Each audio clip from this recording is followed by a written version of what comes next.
Hello guys, welcome to a new video. So today we're going to discuss the difference between RAW and JPEG. So most of you might be aware of it, what is RAW and what is JPEG. So it's very common right now. Most of the mobile phones have that feature. Earlier it was only there in DSLRs and professional cameras, but now it is available in almost all the mobile phones. So myself Vaishag and welcome to my video. So watch till the end.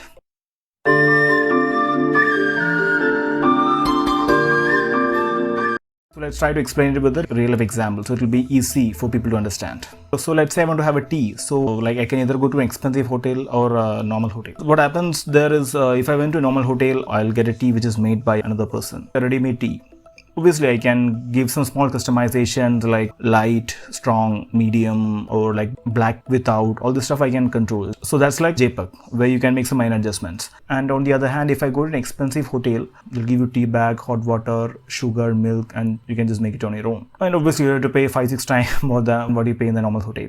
RAW is just like you go into an expensive hotel. In JPEG, you get an image cooked by camera or a mobile phone in its own way. Obviously, just like I said, you can make adjustments, small adjustments, but that's it, not too much. RAW means you get a complete information about an image and there's no compression happening there. You have more flexibility to edit compared to a JPEG. The biggest reason I use RAW is I can retain shadows which might be lost during JPEG image. Obviously, in JPEG you can, but the image will look a lot noisier, unusable sometimes because a lot of informations are lost in that compression happening from RAW to JPEG. So that's the main difference. Whether you want to use RAW or JPEG, it's up to you. Whether you want to edit your photos later or not. If you are not planning to edit your photos later and if you don't know to edit, I suggest you to go with JPEG because most of the phones right now can process the photos in an amazing way, especially iPhones and Pixels, my favorite in image processing. I remember when earlier Pixel phones were launched. I mean, when other manufacturers was having 3 or 4 sensors, Pixel devices completely blow them out of the park with just one sensor. That was just with image processing. If you want a cooked photo,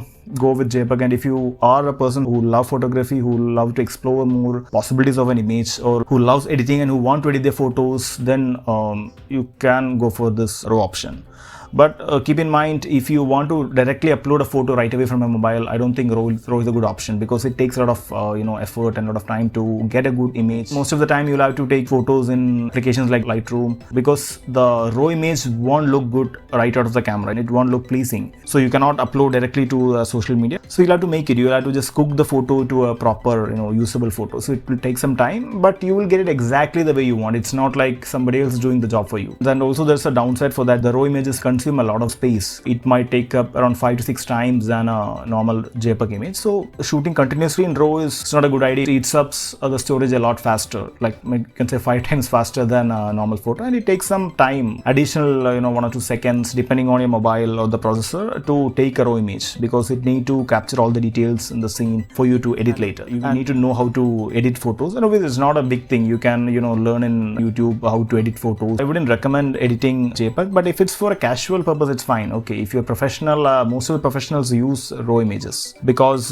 they want quality. The purpose is commercial, so they can't give a grain image to a customer, so they want utmost quality. So in those situations, they will use RAW image to get their extra details, all the details which the camera can capture. And it's really good to see mobile manufacturers are adding this option to mobiles. Okay, I'm not saying it's as good as what you get in mobile phones. I'm suggesting you just try it once and just try editing that, and if you find it useful, you can just go ahead with that or else just leave it. So just explore new things. You're paying a lot for the phone.